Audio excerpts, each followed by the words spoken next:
to another episode of Expansive and Unscripted. I am super excited to be here today with Kimberly Watts Hoggatt, who I met years ago. I'm trying to think, it was definitely in the pre pandemic times. We both attended a training at the Pride Center, which was an amazing experience, both for the training and the incredible people that I met.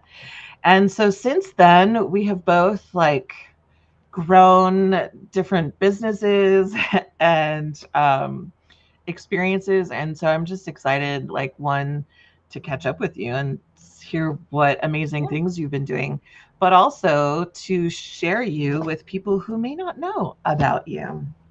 So, welcome, Kimberly.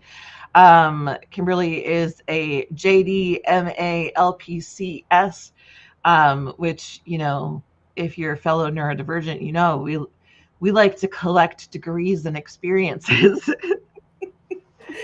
So tell me, well, please welcome and introduce yourself. And then I'm curious, how do you go from being a JD, and I don't know if you practiced as an attorney, then to being a therapist? Yeah. So, hi everyone. Happy to be here. Yeah, I can't remember the year that we met either, Jen, but it was definitely so. I think it was the training that Adam and I were facilitating at the Pride Center for the gender affirming care, right? Wasn't Mm-hmm. it that one? Yeah. Yeah. So, yeah, we did that like 2 rounds of that, and then the pandemic hit, and thankfully there's some online resources now that are fantastic for such trainings. But yeah, so I am a counselor in Texas and a counselor supervisor as well. Um, I specialize in my private practice in working with gifted, especially late identified, gifted and neurodivergent folks, as well as queer identified folks. Um, and I love private practice, like the autonomy and the creativity that I can, um, the world is my oyster kind of thing just feels fantastic. And it was definitely like the freedom I craved my whole adult life. It's also stressful as someone who's neurodivergent. It's super Yes. stressful and rather intense. And, we bring our intensity with it, with us wherever we are. Um, so yeah, that's, my practice is messy in the same ways I'm messy, and it's great in the same ways I'm great, Mm-hmm. hopefully, right? So there's that. uh, and I recently like started a podcast, and I'm writing a book, and so that's kind of what's going on with me. The law school JD story is a longer story, and I will try to encapsulate it. But it is going to start like true to type, right? Or like true to neurotype spiciness. It starts with with undergrad, actually. Mm-hmm. So I started off pre-med, um, because I was in love with biology. I was the nerd there, or before school started, in the AP lab doing stuff, and just like obsessed with it. Uh, I was also a big theater geek, in theater pretty much since middle school all the way through, one act play competitions, all that kind of stuff. Um, and so I sort of had like these two, like the scientific and the super Mm-hmm. creative. And um, at that point, this was the early 90s, late 80s, early 90s. And of course, it was like, well, you need to choose something. And you're so smart, you should choose the thing that's going to like be prestigious and the thing you can access, and your grades are great. So like, go do this very stressful track. Mm-hmm. And I mean, you like to help people, so clearly you should be a doctor, right? A medical doctor. And that was really like the only conversation essentially. There wasn't really a lot of career development or career Okay. counseling No. at that point. So, or if any, it was just like, what are you good at? Go do that, right? And if you're good at Mm-hmm. many things, like just pick the one that society likes the best, right? Exactly. So I did that. And the first semester of undergrad, I was like, oh, hell no. I hate chemistry. I did not want to study or get tutoring for chemistry. I just realized very quickly I don't have the desire to put up with this part of this pathway, and it's only going to get more intense in that way as I progress. So that was a reality of like an area I'm just not great at chemistry. I also don't like it, so I don't participate as much in growing a skill in it. And so I just was like, oh, well, clearly if I don't want to work hard enough to do freshman chemistry, like I'm not gonna make it through med school. Like there's no way. So like I'm not gonna get there. So then I was like, okay, what do I do now? I guess I'll go totally the other way and be a theater major. And so, yeah. So loved that coursework, like did lighting and design back before everything was digitized. So I was like up in the catwalk stuff and hanging lights and switching films and doing all that old school stuff, and you know, learning about ancient Greek tragedies and all the like performing a little bit. Like it was great. I loved it. But then one of my professors was like, yeah, prepare to be poor the rest of your life, or you got to move to like New York or LA. And I was like, really? I don't like any of that. No shade against New York or LA. I'm just not a super big city person.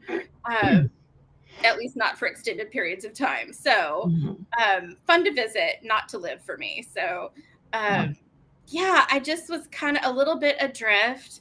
I also hadn't had a great experience socially my first year. I think as many of us experienced this transition from, you know, living at home, being in high school, it's much more structured for you. And then you get like, you're just like, okay, bye. Especially at that time, like, okay, bye. There was maybe a freshman party, but there was not really an extensive orientation or list of resources to utilize. I had no idea what I was doing.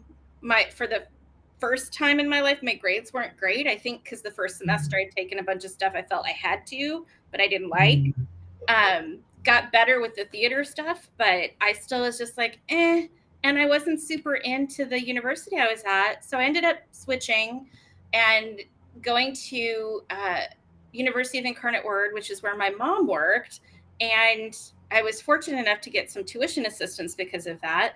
So she was like, just come and take some summer school classes, take some core requirements, see what happens.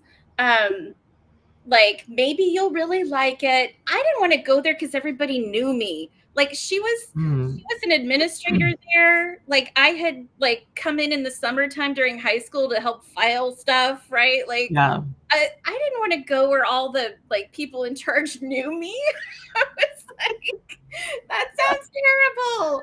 I won't be able to have fun at all. So human disability. Yeah, exactly. And so, but you know, I went to summer school there. My first class was Philosophy 101. It was a core requirement. I had never been exposed to a philosophy course or book or anything in my, except, I mean, if we count like high school lit, like Sartre and stuff like that, right? But not in the context of actually studying the philosophy.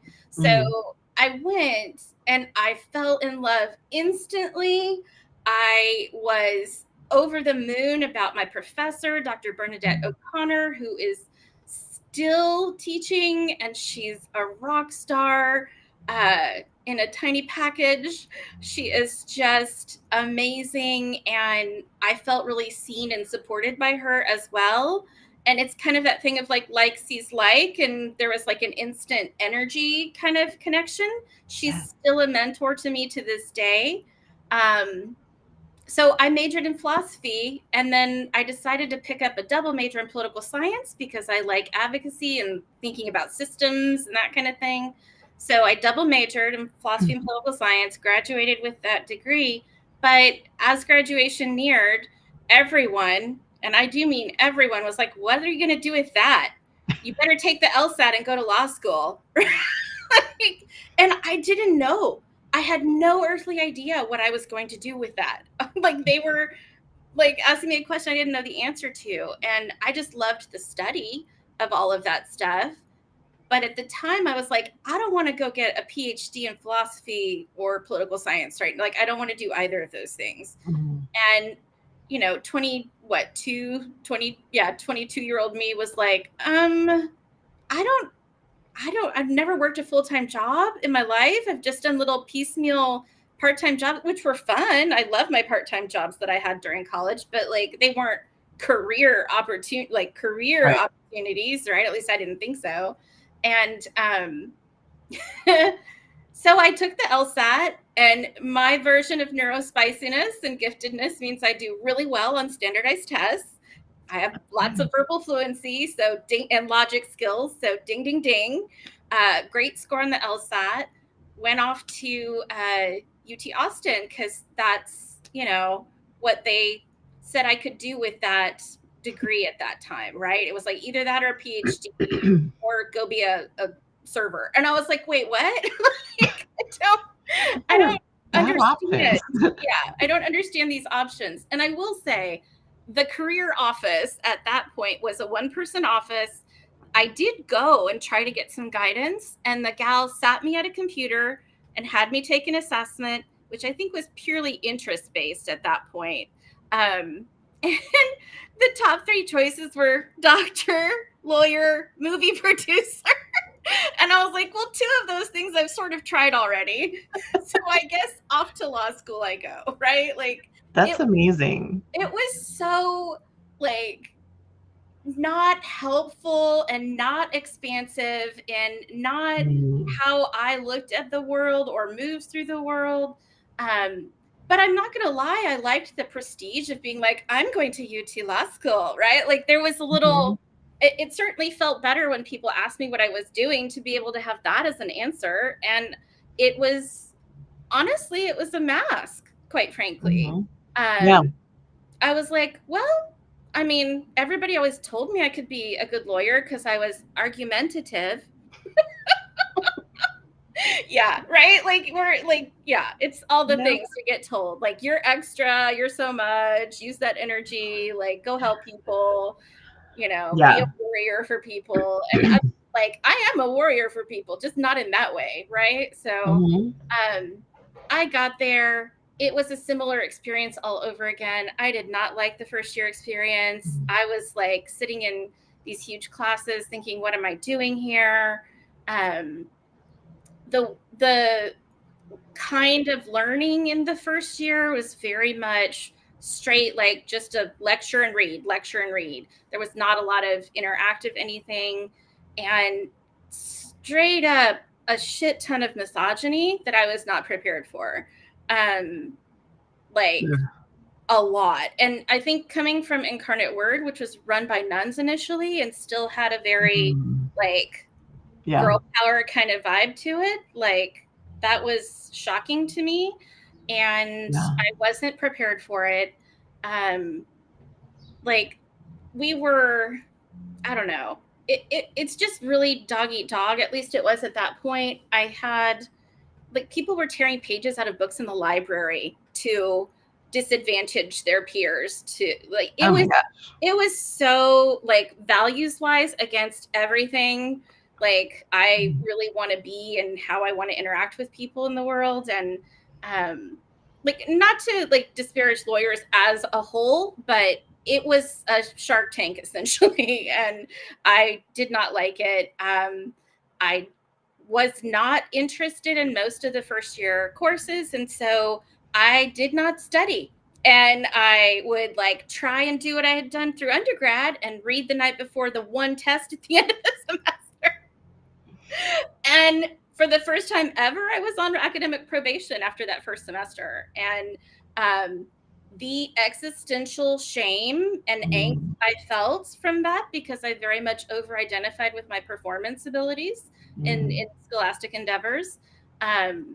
Yeah. I mean, I kicked it back up the next semester because I was like, oh, hell no, you're not kicking me out, even though I really didn't like being there.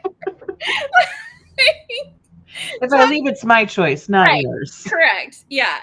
And so I made it through first year and made a friend or two. That helped. And then like, got into a better, like, apartment living situation, got into like feeling more like a person who just lived in a cool city, which was Austin, and I explored more and felt like more of a whole person, right? Yeah. Because the first year is a weed out year. And I was like, you're not weeding me out. Like, if, like you said, if I'm going to leave, I'm going to leave on my terms or whatever. Well, halfway through law school, so halfway through that second year, I got really depressed. And I was like, I hate life. I hate myself. I hate everything. I just really sunk into a pit. I wasn't sharing my struggles with anybody. And I finally went and sought counseling. Thankfully, the university had fantastic, doc students in their counseling center. And oddly enough, I sitting in the waiting room, like 3 other women from my law school class. Like, surprise, like we're all how validating. well. Yeah. But it was revolutionary for me. It was life-changing. And I realized, okay, like, first of all, my grades don't define me. Second of all, like, there's any number of things I can do with my different abilities, and I don't have to use them in the standard way that folks are telling me. And what's nice at UT, at least, is after that first year, you basically get to kind of set your own course schedule and choose what, it's more like electives or whatever you want to take, and with a few exceptions. And then, so I took like environmental law and entertainment law and things that had to do more with my values and creativity. Surprise, I started doing better. But still, halfway through, I was like, I don't think I want to practice law. And, I didn't say that out loud to anybody except my counselor at that point. I was like, oh, this is an expensive half of nothing if I quit right now, right? Like, and I'm not a quitter, for better or worse. Like, even when it's not totally serving me, I'm like, I'm going to complete this. I'll show you, kind of thing. Exactly. Yeah. So I did. I decided, like, though, that I already knew before graduation. I was like, I'm not practicing. I don't know what I'm going to do, but I'm not practicing, and I'm not quitting with an expensive half of nothing. Like, I'm going to finish. And it wasn't just like an FU, you can't make me leave. It was I'm going to finish this and use this credential in some other way. Right. Like, absolutely. And I was actually enjoying it more at that point. And I was definitely finally, for the first time, enjoying a social life in Austin, which was nice. So that, like, I felt more like a whole person towards the end. And, there was a bit of a, like, need to restart, and a kind of a, I don't want to call it come to Jesus, but like definitely a discussion with my parents about not practicing. So I have never practiced. And I don't think they fully understood that, but they at least supported me. And I moved back to San Antonio, went and interviewed for some administrative jobs at Incarnate Word. My mom had long ago retired by that time, but got into the administrative side, working in like a tutoring and testing center, which was my first experience providing accommodations for folks. And really digging back into some of the things that I had loved in my college career that were not academic. So I had been a tutor, I had been a resident assistant, I had done any number of things that could have been careers had someone. I was a peer counselor in high school. Like, no one bothered to tell me this could be a career, and here's the way you go do that. Like, it just wasn't, it wasn't as prestigious as doing the other things I was also good at. Right. So, just so much pressure to perform. And if you can, you must go do that hardest, most prestigious thing. Right. So it was difficult to do that reset, but I really did love it. I then transitioned over into career services because I was very passionate about other people not experiencing the same thing I had. Exactly. Like, hey, let me help you make decisions based not just on what you're good at or what you're interested in. Like, your values are an important part of this discussion. Mhm. Your desire for social change. Well, that's also probably a value. But anyway, like all of Yeah. that stuff, like what do you want your day-to-day life to look like, right? Like not just what's most prestigious or makes the most money, right? Mhm. That was not, I mean, obviously I need to make some money to survive in this world, but that was not my motivator. It never has been. So, Mhm. so It yeah. took me so long to learn the difference between like having an interest in something Yeah. and learning about it in my own way Yeah. versus studying it. Yes. Yeah. And I Yeah. realized like, oh, I don't want to study Yeah. everything. Yeah. I like to do my deep dive, Yes. YouTube, internet, Yeah. get my weekend PhD in something in my way. Yes. But that also means I don't have Yeah. to like do any of the boring stuff. Yeah. And we Um, don't have to operationalize every interest we have, right? Like we don't have to yes. actualize all of it. We can discover and explore, but it doesn't have to Yeah. be a commitment to that level. Yeah. Yeah. But I think about for so many unidentified Mm. neurodivergent people, back then, it's like, well, what are you good at? What are you Yeah. interested in doing? Go do that. And I think back and I'm like, oh, that's a rough directive for unidentified people who are interested in lots of things. Yes. Um, like my career assessment things came back with park ranger, florist, and some other thing, and I was like, okay, like I love that so much. Also, one of my college jobs was as a florist. that's amazing. Yeah. That's always It was like so much fun. It was it's always great. my go-to fantasy job Yeah. when I'm like, oh my gosh, work is so hard. Let me just go be a florist and like Yeah. arrange flowers by myself in Yeah. some cool space. Yeah. But yeah, it's so interesting, and I also, I mean, like I retired from therapy several years ago, Mm-hmm. and I relate to that experience of wrestling with like I invested so much money in Yep. getting this degree and collecting thousands of hours and studying and passing for licensing exams. There is a lot of stigma around like Yeah. retiring or setting aside Mhm. that kind of a thing for like being Yeah. called or led to something else. And I know a number of neurodivergent folks who have had to wrestle through that. Like For this sure. is this is not this doesn't fit anymore. But like what do they call it? Like the sunk cost fallacy Yeah. is kind of navigating. Is it worth it to my well-being to continue on a path just because like that's what society says, like you don't throw away a license or a Right. degree Right. versus Yeah.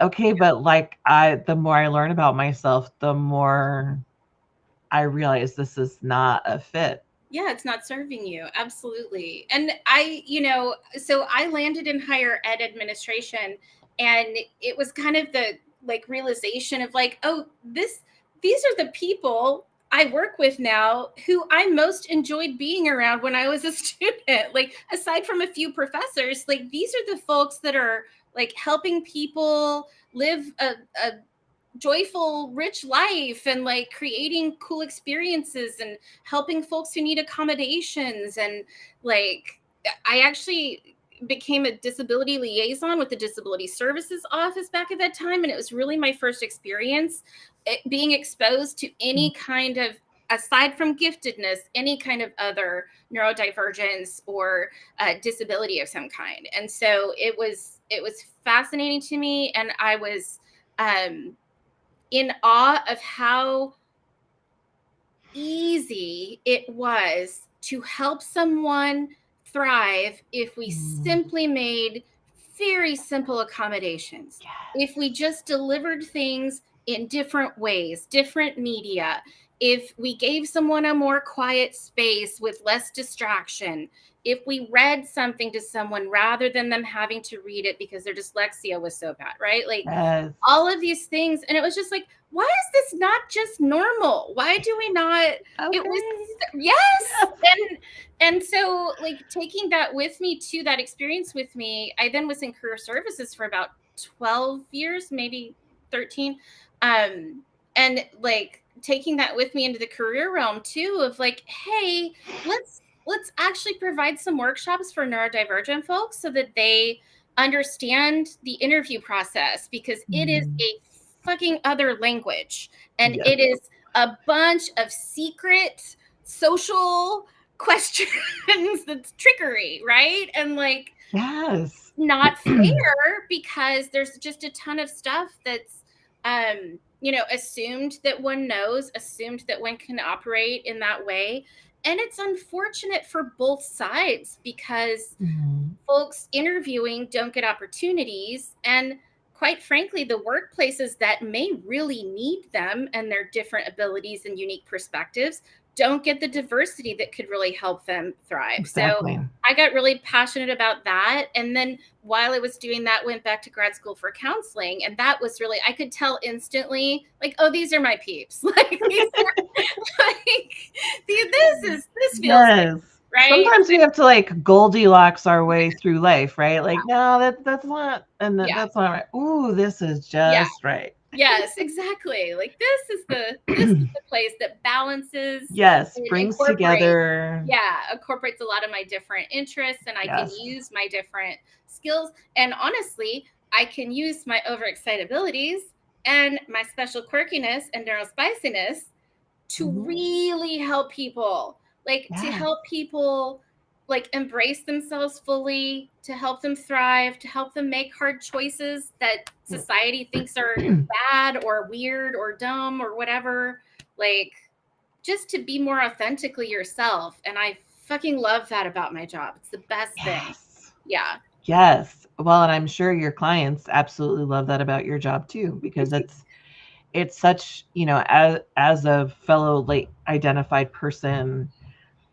to to arrive in a place where um I could give myself permission via all these other narratives, all these other models I was seeing provided to me, to give myself permission to explore something and be curious about a facet of identity that I hadn't known or understood before, was so liberating. Yeah. And to be able to then also, I was still practicing as a therapist at the time, to be able to do that with and for my clients as Yeah. well. We were kind of in parallel process, and I would let folks know, like, hey, you asked some questions that really helped me to Mm-hmm. explore and learn more about myself. um and that space is so, I think, for those of us who have kind of been told our whole lives, this is what you are. Mm-hmm. We've had identity and assumptions imposed on us, Mm-hmm. to finally be in a place where we have permission to be curious about ourselves, Yeah. and and like finally cast off those imposed labels, really means that there is that expansive space to Yeah. explore who is actual me, what does Yeah. actual me want to do with this life, and all the things that are rolling around my brain. Yeah. And it's hard to do that when like so many of us are masked up, like regardless of what version or blend of neurospiciness we have or experience, it it's like we're socialized, especially like assigned female at birth folks, we are socialized to Mhm. mask up, even if you're not neurodivergent, or Oh like yeah. make it nice for everyone else, right? So it's and so many expectations, and um you know some of them well intended and well meaning, not certainly not. My parents were fantastic with like supporting me through my journey. I was very fortunate about that. They didn't always understand it exactly, but Hmm. they were like, okay, we know you're different. You'll figure it out, right? Like, they were like, we're pretty Yeah. sure you're going to do something cool with it. We don't know. So, Yeah. Yeah. So, they hadn't necessarily ventured into that area where I was headed, but they were at least supportive of that. I will say, it's interesting because I'm old enough that I was assessed for giftedness in the first grade, so like age 6-ish. And I'm fortunate also that I had a mom who had an education degree. And when I was getting in trouble for being rebellious and argumentative and not paying attention, she knew enough to ask for that kind of assessment rather than to shame and punish me, right? That's huge. It is huge. And I don't think it's just because of her education. I think she's also a gifted woman who grew up a gifted little girl and didn't, honestly, in a one-room schoolhouse in rural Wisconsin, that was not supportive. So I think in part too, because of her own experience, was like, oh no, I'm planting my flag here. You're going to do what's better for her, not, penalize her for being bored off her ass because, Right. her ability is 2 or 3 grade levels beyond what you're teaching right now. Right. So, Yeah. so thankfully that happened. But it's interesting, much later in life, I learned that as an infant, the doctors shared with her that I might have sensory processing disorder. And she promptly told them to F off. Like, Interesting. I know, like, pros and cons of this, right? Like, I am glad that she didn't want anyone to label me in a way that might have put me at a disadvantage in the school system, right? That would have, carried stigma or something with it, right? I get why she did that. I also really wish I had known that about myself way earlier because I 100% have sensory issues, like 100%. Right now, I am holding a flannel pillow because I need something comforting, some soft texture and I am wearing a very soft shirt with no tags. And yes. And like, I like bangs, but I don't like them touching my eyebrows because it freaks me out. Like, I've got some sensory stuff. The light, if it's too bright, it's painful. Like I taste and smell and feel shit that other people normally don't. Yep. And sometimes I feel like I'm the canary in the mine, like, hey, we got a gas leak, get out.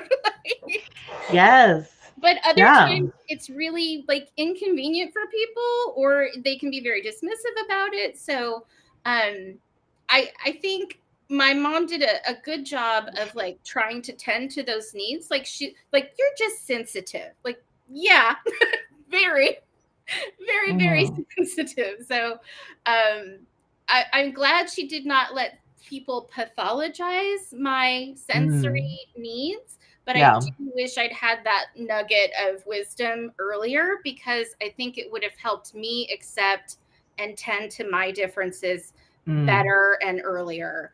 And just to like be like, yeah, I'm also, I don't know if you've noticed, I've been swaying the entire time. I can't be still. So, well, I'm over here playing with this hair clip because I discovered it has teeth inside it, which creates like a just very lovely sensory stem. Yeah. Well, you mentioned earlier, just kind of in passing, a book that you are working on. And I'm curious for you as we talk about, kind of looking back, wishing you knew certain things. Is your book connected to that in terms of like, I want other people to have access to this information? Yes. Tell me a little bit about vision and hope for your book. Absolutely. Thank you. So it is definitely trying to help people get access to information that either didn't or don't have it. Helping primarily feminine identified folks who are either late identified or unidentified neurodivergent folks. And by neurodivergent, I include giftedness, autism, ADHD, several, other disability stuff in that same Venn diagram. Queerness as well, I believe, lives in that Venn diagram. So it's really for folks that didn't have the same access and supports that I've had most of my life.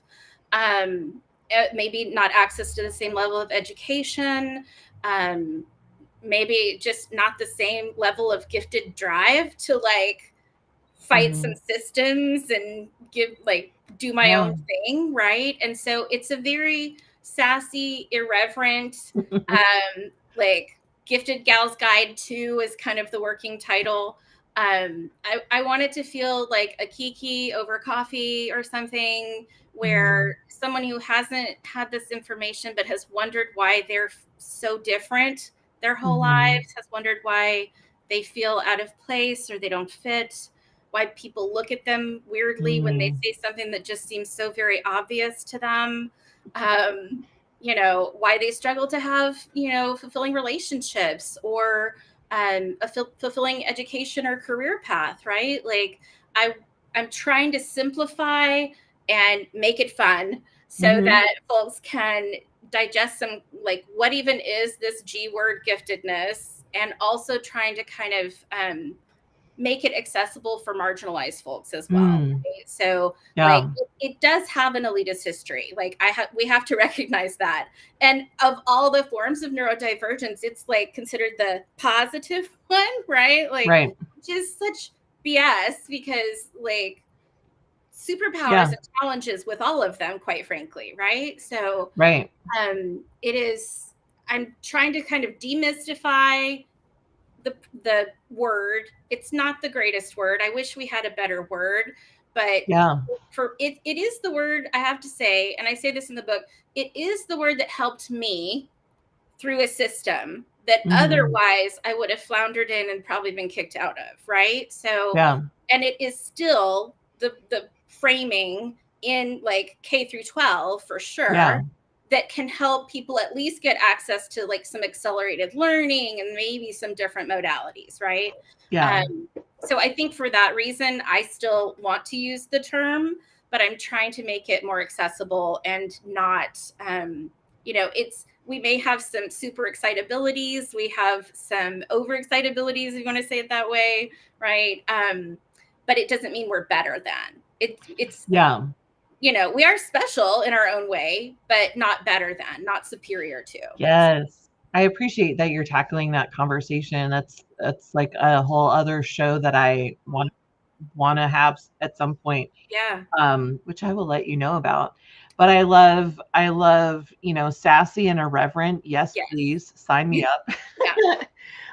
So when is your book coming out? When can we keep an eye out? So hopefully this summer 2024. I don't have an exact date yet. I am still giving revisions to my publisher, and she is on my ass about I owe her chapters as we speak, and so I'm gonna get off this call and get to doing some revisions. But I will say, like, it feels so good to write again. I was a prolific writer, all different kinds, prose, poetry, research papers, whatever. I was a very confident and prolific writer all the way up to law school. And it did a number on my creativity. It did a number on my confidence, and just really has been this whole evolution and reconnecting, not recreation, but reconnecting with that side of me and incorporating that with the current skills and confidence that I have, right? Because I'm very confident now in who I am. And I'm trying to bring some of that to help other feminine folks in this world feel more confident taking up space, more confident being loud and proud of their gifts, and using them in their own service, right? Like having greater ease and joy, like you talked about, in a profession that suits you better, right? In a calling, if you will, right? And so, like, doing things that are different and weird and wonderful for us, like for our own joy, our own weird, wonderful, neurodivergent, queer joy, like do it for that. And honestly, I really truly believe that when each of us does that, it has positive ripple effects, right? Like Yeah. you will show up more yourself, you will enjoy your life more. Like, will there be some pain points? Yeah, because not everybody's going to like it. Like, I'm fully prepared that a bunch of people are going to be like, your book is snobby, I'm not even going to read it, right? Like, I'm fully prepared for that. Or your book is crude because you swear here and there in your book, and I'm like, this book is not for you then. Like, it's not for you. Yeah, so I'm prepared for that, but that's not my point. My point in putting the book out there is to help people get access to understand themselves better, and to like not pathologize their experiences either, because we internalize a lot of that shit too, right? So yeah, well, and I mean, there's countless books about the experience of being late identified. Yeah. And they're all valuable and necessary because we connect with different things. Yes, I love that. Exactly. Yeah. So if folks want to connect with you, they can find you via Divergence Counseling. Correct. And we'll have those links and everything in the show notes. And yeah, I'm excited about, looking out for your book, and we will probably have more conversations about all of this in the future. Thank you so much for being here today. It was so great just hearing about your journey. Lots of validation there.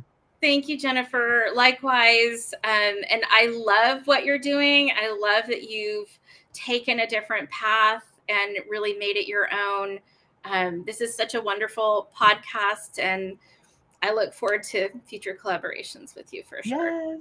Thank you so much. Yeah, thank you. Folks who are out there listening, stay tuned for another episode of Expansive and Unscripted. I almost forgot the name of the show. Expansive and Unscripted next Thursday.